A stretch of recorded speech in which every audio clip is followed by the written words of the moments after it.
Thank you so much, Scott, for joining me today. Very excited to chat about your journey and everything you're doing on the venture side these days with Mercy Corps. So before we dive into everything, Mercy Corps Ventures, everything that's going on in that space now, talk a little bit about, your journey, your career path before Mercy Corps. Yeah, absolutely. Thanks first of all for having me on here.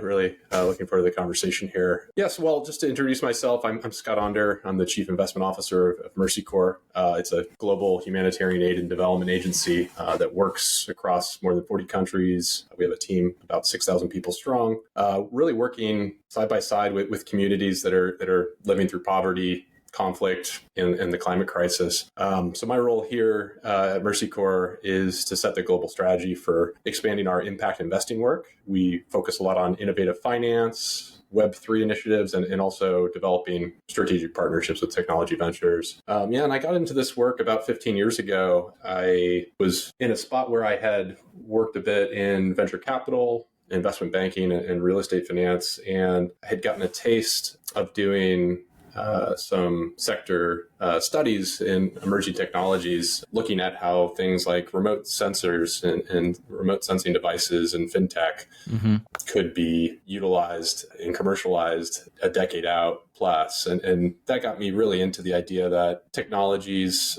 were developing at an exponential pace and had the potential to really solve some of the toughest global challenges out there. So really fast forward a few years later, I ended up looking to see how emerging solutions like fintech, digital financial services could essentially bring people who were unbanked into the global economy to empower them to fully participate and have access to some of the basic building blocks of prosperity like bank accounts and savings and credit, many things we take for granted, but could be transformational for underserved communities. And so I was really looking at, when I first got to Mercy Corps, at ways that microfinance, in particular digital financial services, could empower unbanked communities. Yeah, and then actually back in about 2013, 2014, I was spending a lot of time in Kenya and other emerging markets like Indonesia, and we were seeing that M-Pesa, right? Was that Kenya? Did they make that? Exactly. Yeah. So I had done a consulting gig back in 2008, right when M-Pesa was coming out. That was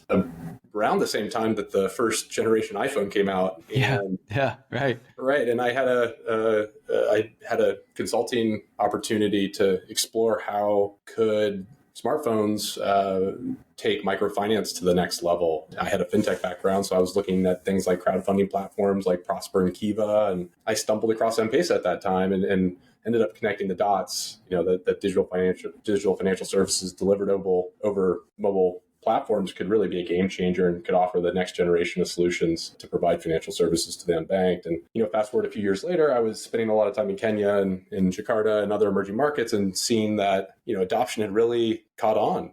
I think over 80% of Kenyan households were using M-Pesa by 2014. Wow. That kept increasing to over 90% a few years later. And so, seeing that there was this kind of nascent but growing startup ecosystem in Nairobi, a bunch of startups that were building on top of M-Pesa. They were, certainly fintech startups, but they were startups just that were trying to integrate mobile payments. And that became a really great platform to build on top of, to be able to use the rails of M-Pesa to integrate payments into a range of solutions. But we saw, essentially that a lot of these entrepreneurs just lacked access to early stage capital, pre-seed and seed stage capital that was more common at the time in the States. And so we ended up standing up a venture capital fund to fill that early stage gap. And we looked for other ways that we could also be supportive, that we could strategically partner with a lot of the startups that we were starting to invest in. And, our hypothesis at the time was that the global operational platform we had, across 40 plus countries, hundreds of offices. Yeah, and great deal flow.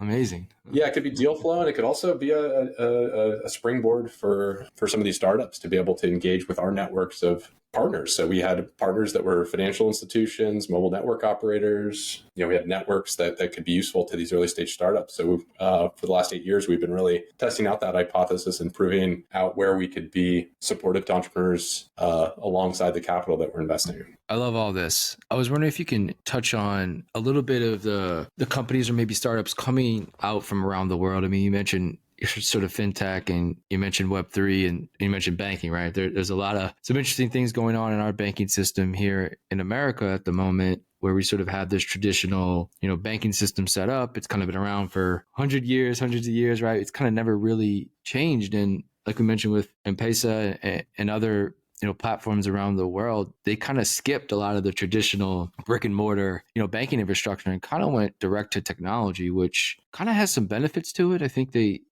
had almost an advantage of kind of going straight into using technology, like really high end technology, to kind of build their banking infrastructure or credit infrastructure. I guess, what are some of the things being built now? I guess we probably have the foundations built maybe at this point after a decade of maybe building fintechs globally, emerging markets. Like, I guess, where are they at now? If you want to touch on things coming out of Latin America, Africa, or even Asia, are everybody about on the even playing field right now, or there's some areas of the world doing better than others as far as like innovation in the fintech space? These are great questions and things I enjoy thinking about every day, because it really is a dynamic global context that startups are operating within, both from a financial services standpoint as well as from just an access to technology. We are seeing technology advancing at an exponential rate, especially when it's open source and when innovation can happen in a permissionless way. And I personally have a great deal of conviction that we can apply these emerging solutions to end poverty and also protect the planet.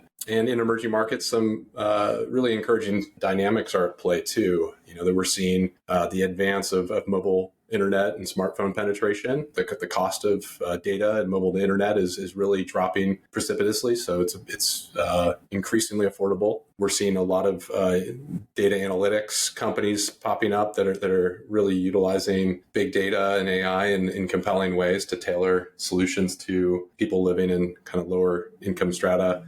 Energy access is becoming more affordable. And then, we're seeing a range of other kind of open source decentralized technologies that are leveling the playing field. So yeah, I can get into that a little bit, but I guess up front want to say that technology on its own is really not enough. To get these solutions into the hands of people and communities that need them the most really requires innovation in distribution, to the last mile.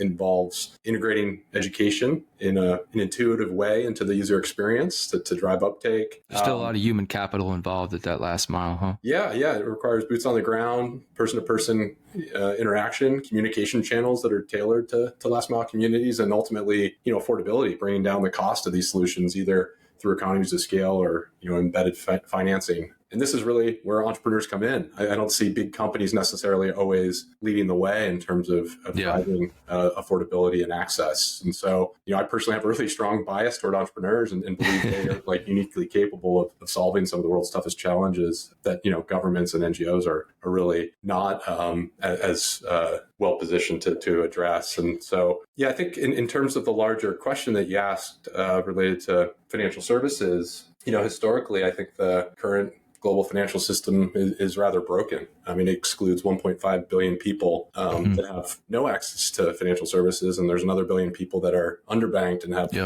struggle to access basic financial services. A lot of that has to do with, I think, as you alluded to, the financial system is still operating on rails that were built 50 years ago. Archaic, let's say. Yeah. And, the SWIFT system was built in the 70s, and we're still using that. And it takes days and weeks to settle payments, especially across borders. And, even within mobile money systems, a lot of those are walled gardens where telcos, mobile network operators essentially own the mobile money rails, and they can determine who gets to build on top of those rails and who doesn't. So they can offer an API and pull that API out from underneath startups that are building on top of it. They can limit access to who gets to build. They can take fees related to app ecosystems. So all those things are limiting, I think, the reach and ultimately impacting the underserved, more marginalized user more than it impacts medium and upper income communities. And so that's where we're extremely excited about decentralized and open source infrastructure, public blockchains, and the ability for anybody really to, in a permissionless way, build on top of these public blockchains. So that's where we've been investing quite a lot in Web3 and crypto solutions globally as well. And really, I think we're seeing that this opportunity space extends well beyond just financial services. So certainly we're excited about Yep. decentralized finance and fintech, bringing more people into the financial system and empowering them to engage in the global economy. But we're also seeing opportunities to transform how aid is operated and delivered. We see these as really effective coordination tools for addressing the climate crisis and incentivizing different behaviors. And so I think the entrepreneurs that are kind of building in these arenas are really doing disruptive things that could ultimately have quite a profound impact and address some of these challenges around poverty and the climate crisis that my organization is really focused on. Yeah, what I love about the Web3 ecosystem or blockchain, it really provides the opportunity for transparency, of course, but then also I think efficiency. Like when we talk about these big problems, like just aid funding, right? I mean, it's obviously a big generic term, but there's a lot of complications that go into actually getting the money to the right people, in Haiti after an earthquake, right? There's a lot of these steps that to finally get the aid that's needed. And then vice versa with just banking, right? Or credit, like microcredit or microfinance. Like there's all these different things where I believe just efficiency needs to be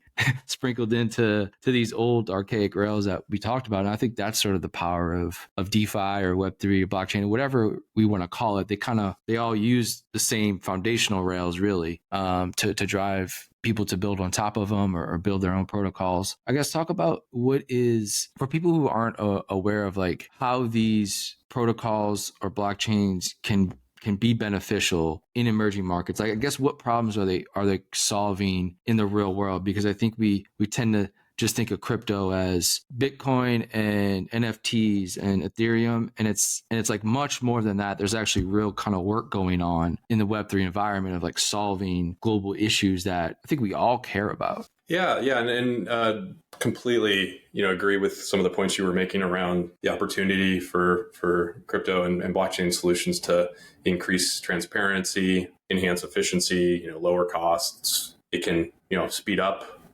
payments, and offer faster settlement. And, we're already seeing that happen in contexts around crisis response, right? So in Ukraine or the earthquake in Syria, we're seeing that just sending cash payments to people in crisis using crypto rails can speed up and increase transparency. And the settlement time, it being instant and low cost or no cost, really is, in my mind, going to transform the way that aid is delivered around the world. We've been testing that at Mercy Corps since 2018, 2019, and really seen so much potential there. Beyond the delivery of humanitarian aid and especially cash transfers, we're seeing that crypto and Web3 is transforming the core infrastructure of the financial system.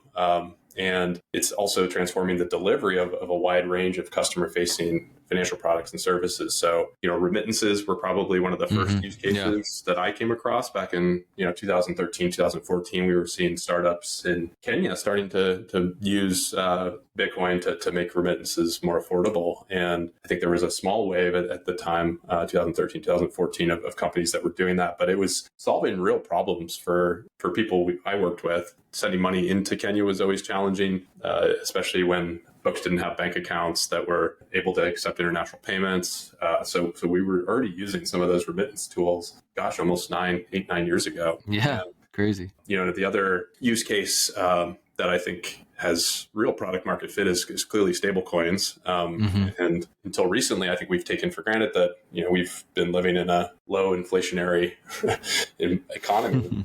But most of the world doesn't. Most of the world lives in places that experience volatility in currency, hyperinflation oftentimes. For people living in those hyperinflationary environments, having access to a stablecoin savings account or an ability to do payments through stablecoins can really be a lifeline. And we've been pilot testing that now for a few years as well. It can also help bring people into the global economy to be able to participate. So we're seeing young people having opportunities to do digital work on smartphones. But the challenge was how can they get paid? Right. And we piloted with various partners ways to send stablecoin payments to young people that are hustling and doing work, and have those payments come from companies across the world. So Would this be specifically using like USDC as the primary stablecoin? yeah, we've done it with USDC. We've done it with Cello as a partner. Yep. Great. Yeah, a number of different use cases. And then, beyond access to finance, I think we're certainly seeing credit and insurance are key areas that are innovating using crypto and Web3. And I can come back to those later, but we're really excited about regenerative finance, seeing ways that carbon offsets and project developers in emerging markets who are creating projects that are offsetting carbon, such as agroforestry projects or other kind of nature-based solutions that are carbon sinks, can kind of develop in carbon credits that can then be tokenized and brought onto the blockchain and essentially sold via exchanges where price discovery is happening. And we're really getting to what is the true cost of pulling 1 ton of carbon out of the atmosphere. To date, most of those transactions have been over-the-counter transactions between large corporates who are trying to fulfill their net zero. It's just a voluntary market right now. Essentially, that's kind of what it is, right? It's not really like a regulated. I guess there might be, but I think that's where all the action happens is really in the voluntary market, right? With these big corporations buying offsets. Yeah, and so typically they are looking to buy a lot of carbon credits at once, and it's only the larger project developers that can really deliver those larger amounts of credit that are certified as well as being high quality carbon credits. And so we're seeing opportunities for blockchain to bring down the cost of measurement, reporting, and verification of carbon credits. We're seeing just by virtue of bringing those onto exchanges that the price discovery that's happening can lead to much more efficient pricing and market dynamics. And ultimately, we're seeing that can make it possible for smaller project developers to be able to get the game changer. Project financing, through forward contracts and through being able to tap into these marketplaces. So that is probably, we're seeing so much progress there.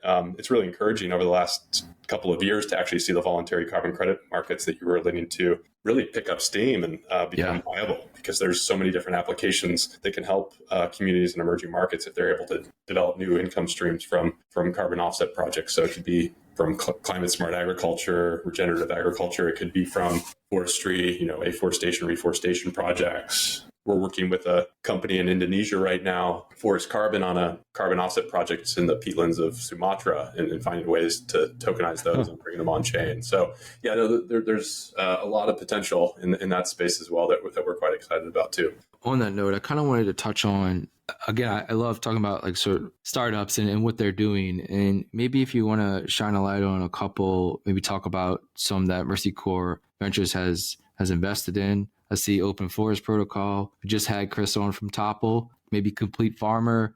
If you want to just maybe touch on some of these startups and actually what they're doing to kind of solve a bunch of these problems, whether it's in the carbon space, whether it's in just the general fintech space, whether it's food space, whatever it may be, whatever you want to shout out. But I love talking about startups, and it's really good to give them a little shout out. So if you could maybe do 2 or 3 and kind of spotlight happy them a to. bit. Yeah, no, it's great that you're already talking with folks like Chris at Topple and Open Forest Protocol and Complete Farmer. So your listeners might have some background already. We're a thesis-driven investor, which means that we're really looking to anticipate the solutions that will be coming to market years out in really specific sectors. So we consider ourselves an investor in climate adaptation and resilience solutions. And so we're investing in innovations in adaptive agriculture that strengthen the resilience of small farmers and food systems. As you've been hearing, we invest in inclusive fintech, like insurance that help people transfer and manage climate risks, and embedded credit to help increase the productivity of small businesses and so forth. And then we invest in climate smart technologies, some of which you were just alluding to, such as flood data analytics platforms, tropical weather forecasting models, supply chain solutions like Topple that you mentioned, nature-based solutions and carbon credit infrastructure like Open Forest Protocol. And so, I think I could jump into a few of those. One example is a company called Floodbase, which is a flood data analytics platform. that enables insurance companies, governments to accurately assess and price and respond to catastrophic flood risk. With climate change, that's increasingly becoming more and more of a problem. And so they're using best-in-class flood models and direct observation through satellite data to, essentially underwrite parametric flood insurance policies. And, they were featured on the cover of the journal Nature. This is really deep science, but it's also coming into a very practical use case for insurers and governments. And, we've invested in companies that you mentioned, like Open Forest Protocol, which are solving a lot of the challenges around measurement, reporting, and verification of in their case, forest data for carbon credit. As we were discussing, it's currently relying on a legacy system, which is expensive and inaccessible to smaller project developers. And Open Forest Protocol is really creating a comprehensive solution for MRV of carbon removal, and their products, uses mobile and web applications for field data uploads, and it's transparent because it's blockchain based, and that verification of the environmental data is all there for anybody to see and to audit. And so really, creating a new market for small and medium sized forestation projects, which we're excited about. And then, I think another company that we're excited about in the supply chain space, at the last mile, a lot of the retailers in Africa and other emerging markets are really just small, informal shops. They could be mom and pop shops, duka shops, but they really are the backbone of retail in the African continent and other emerging markets. It's just like small business in America, right? I mean, it's sort of different scales, but small exactly. businesses are huge here. Exactly. And I think in most of the kind of informal small businesses, there isn't really much access to formal financial services. Mm-hmm. And it's also quite inefficient to be able to access inventory. Often vendors have to close up shop and go to wholesale markets to actually purchase their inventory, and they can't purchase that much because they have limited cash flow. And now they're also grappling with supply chain interruptions, shortages.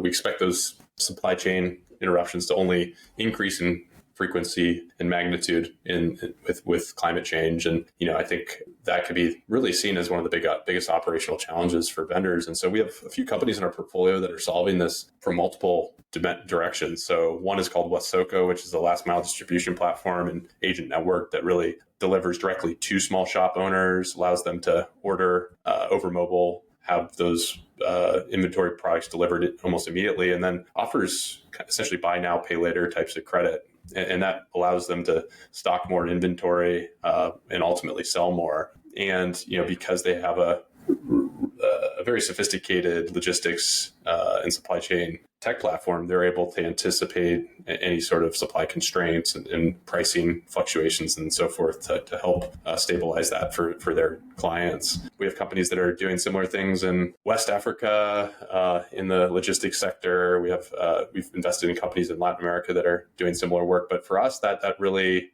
is key to communities getting the essential foods, sanitation products, and medicines and other things that they need to be healthy and to be more resilient in the face of climate change.